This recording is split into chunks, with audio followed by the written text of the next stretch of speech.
Imagine waking up to a normal day. People are commuting to work. Kids are heading to school.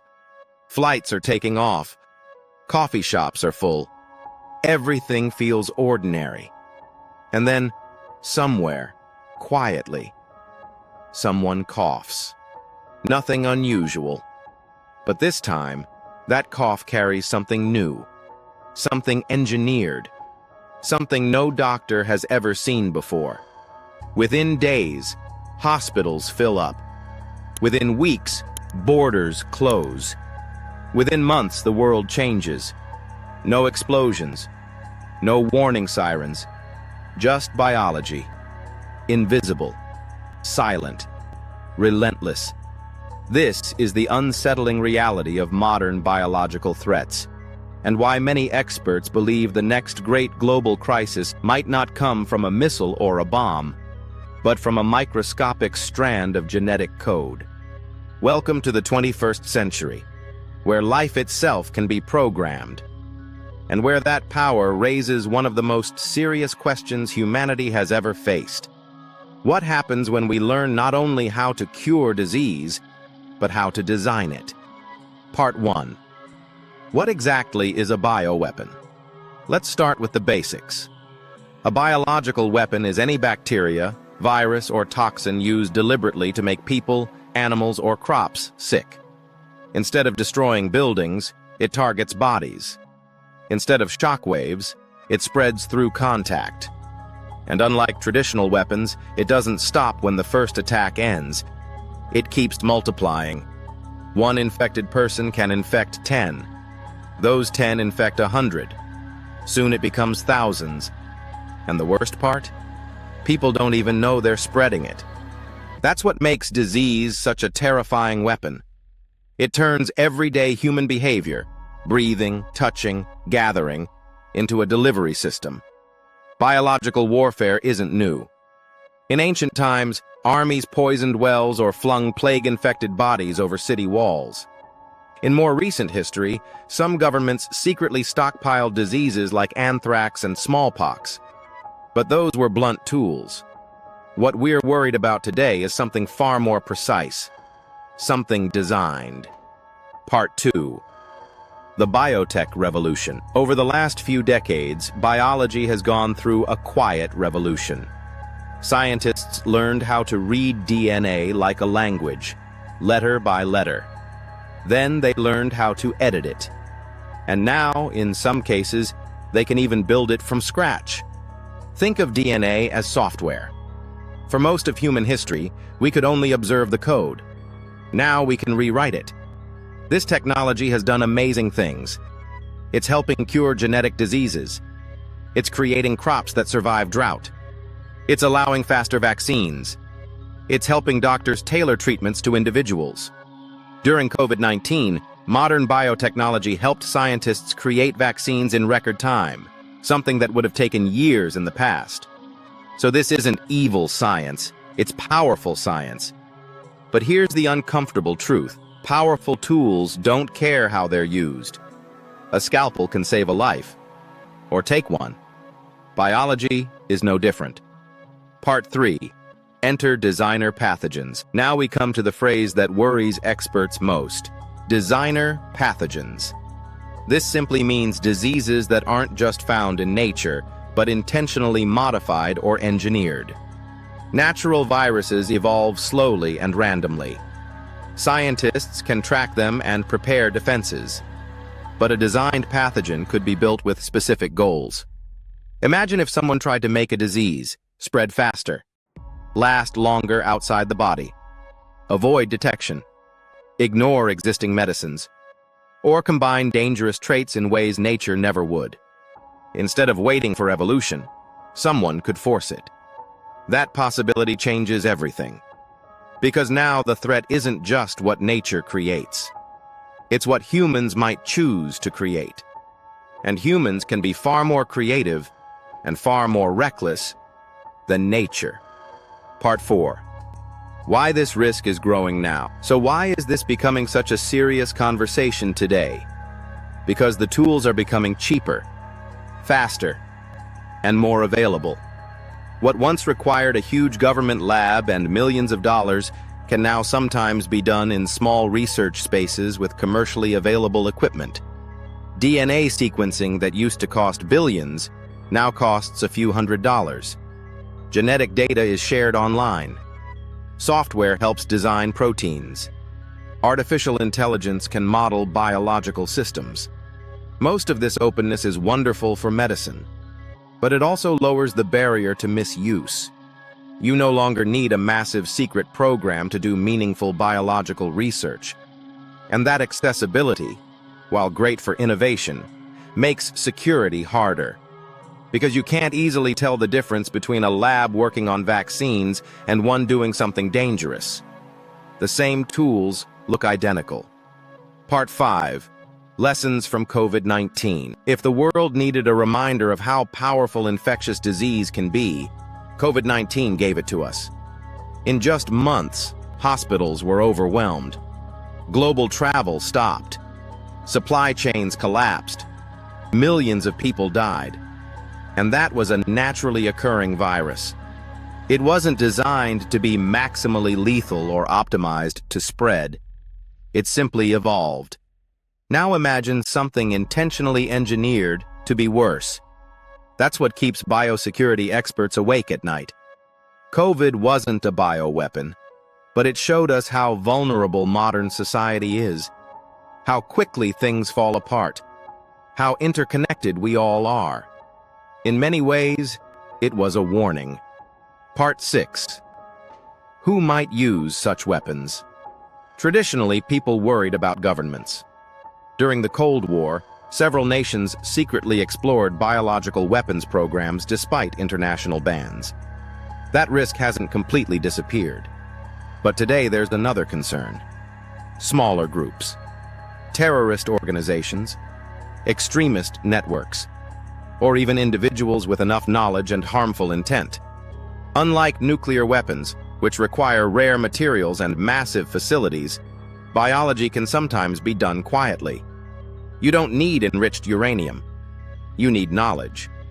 And that's much harder to control. This shift, from state-level threats to potentially smaller actors, makes prevention far more complicated.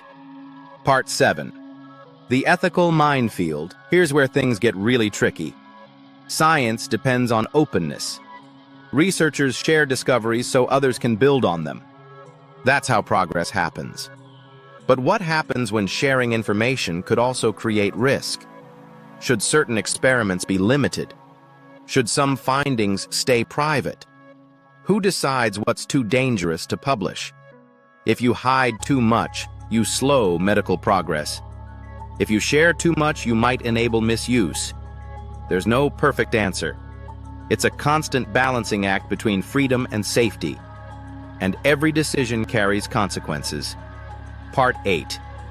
The race for defense. The good news is we're not helpless. The same technology that creates risk also creates protection.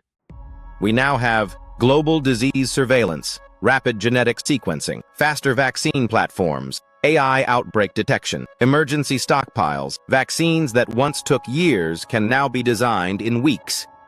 Scientists can identify new viruses in days.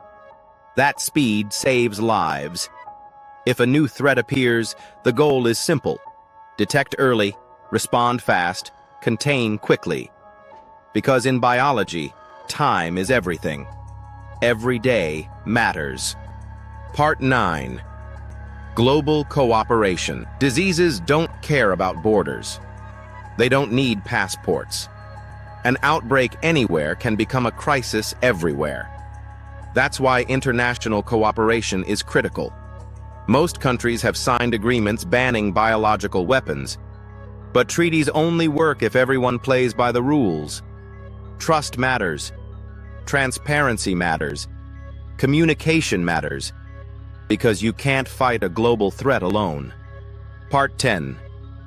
What the future might look like. Looking ahead, biology will only get more powerful. Gene editing will improve. Computers will design proteins. Synthetic life may become easier to build. The tools aren't going away. So the question isn't whether this science exists. It's how we manage it.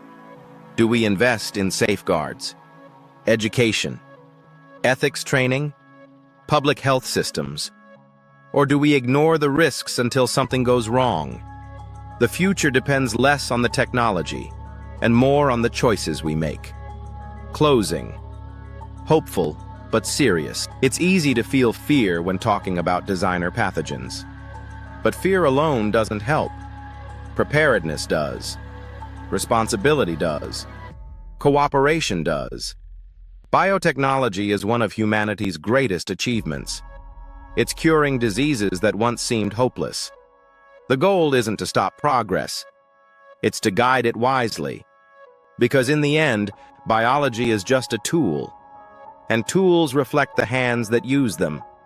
The same knowledge that could design a weapon could also design a cure. The same science that threatens us could protect us. So the future of bioweapons isn't really a scientific question. It's a human one. Will we choose destruction or protection? Secrecy or collaboration? Panic or preparation? The answers we choose today may shape the safety of generations to come. Because the most powerful weapon of the 21st century may be invisible, but so is our greatest defense: human judgment. 21st century, the looming threat of designer pathogens. Imagine a weapon you can't see. You can't hear it coming. You can't smell it. And by the time you realize it's there, it's already spreading. Not with an explosion, not with smoke or fire, but with breath, with touch, with everyday life. This is the chilling reality of biological weapons, and in the 21st century, they may be evolving into something far more dangerous than anything we've faced before. Today, advances in science that promise miracle cures and longer lives also carry a darker possibility: the ability to design life itself. And if life can be designed, so can disease.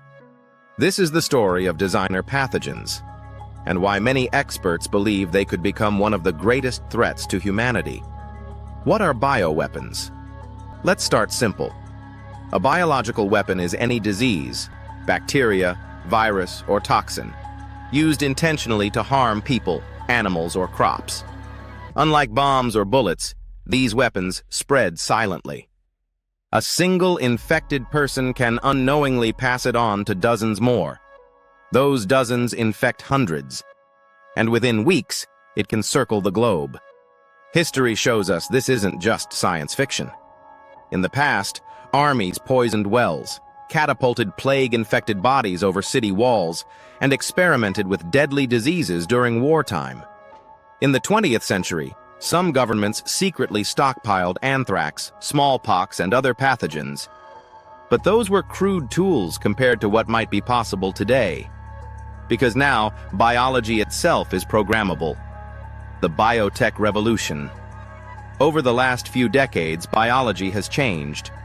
Scientists can now read DNA like a language. They can edit genes. They can build new strands of genetic code from scratch. Techniques like CRISPR allow researchers to make precise changes to living cells. This has incredible benefits: curing genetic diseases, improving crops, creating vaccines faster than ever. The COVID-19 vaccines, for example, were developed in record time thanks to modern biotechnology. But here's the uncomfortable truth: the same tools that heal can also harm. If you can modify organisms to fight disease, you could also modify them to cause disease. It's a classic double-edged sword. What are designer pathogens? So what exactly is a designer pathogen? Think of it like this. Natural diseases evolve slowly. They mutate randomly over time. Scientists can usually study them, predict them, and prepare defenses. Designer pathogens are different. They could be deliberately engineered to spread faster, evade vaccines, resist antibiotics, hide from detection, or target specific populations. Instead of waiting for nature to create something dangerous, someone could build it intentionally. Imagine combining the contagiousness of measles with the lethality of Ebola, or modifying a virus so existing treatments don't work. These aren't recipes. They're warnings discussed openly by scientists and security experts who worry about the possibilities. And that's what makes the threat so frightening. It's not just what exists today. It's what could exist tomorrow. Why now? You might wonder, why is this becoming such a concern now? Because biology is getting cheaper and more accessible. Decades ago, genetic research required massive government labs and millions of dollars. Today, university labs, startups, and even small research groups can sequence DNA. Equipment that once filled a building now fits on a desk. Information is shared online. DNA sequences are stored in public databases. Artificial intelligence helps design new proteins. Most of this openness is good. It accelerates progress. But it also lowers the barrier for misuse. In the wrong hands, powerful tools don't stay safe tools. And experts worry not only about governments, but also extremist groups or individuals with enough knowledge and harmful intent. That's a new challenge we've never fully faced before. State and non-state actors. Historically, bioweapons programs were run by governments. Today, that risk still exists. Some nations may secretly explore biological warfare despite international bans. But now there's another worry. Non-state actors. Small groups. Terrorist organizations. Rogue scientists. Unlike nuclear weapons, which require rare materials and huge facilities, biology can sometimes be done quietly and cheaply. That makes prevention harder. You can't track a pathogen the way you track uranium. And that uncertainty keeps security experts up at night. The ethical minefield. This leads us into a deep ethical dilemma. Should scientists limit what research they publish? Should certain experiments be banned? How do we balance openness with safety? Science thrives on sharing knowledge.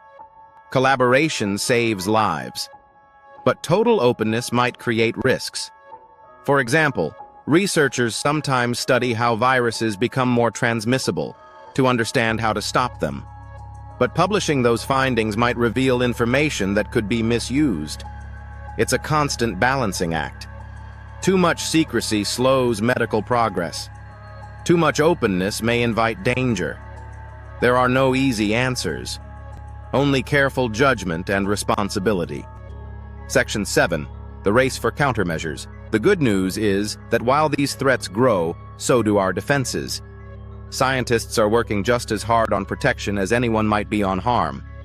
We now have faster disease detection systems, global surveillance networks, rapid vaccine platforms, AI tools that spot outbreaks early, stockpiles of medical supplies. During COVID-19, we saw vaccines developed in under a year, something once thought impossible.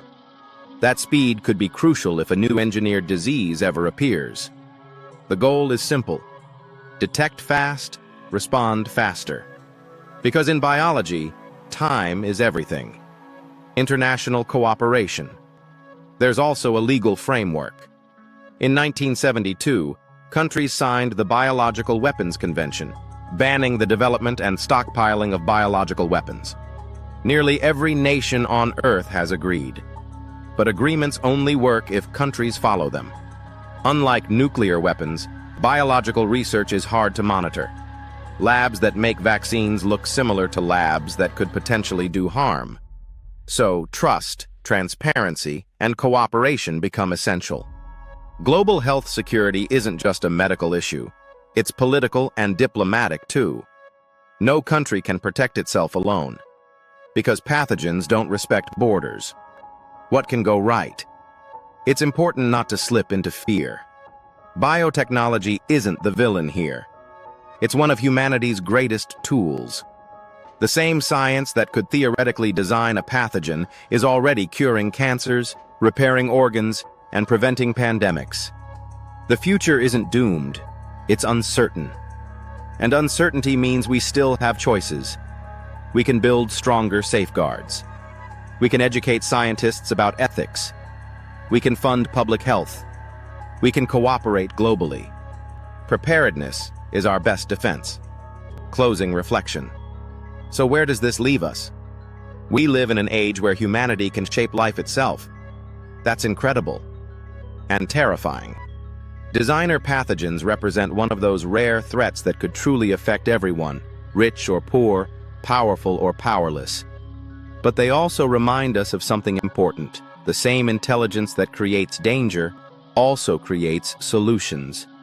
The future of biotechnology isn't just about what we can build. It's about what we choose to build. Weapons or cures. Division or cooperation. Fear or responsibility. The science will keep advancing. The real question is whether our wisdom advances with it. Because in the 21st century, the greatest defense against biological threats may not be technology at all. It may be our collective judgment.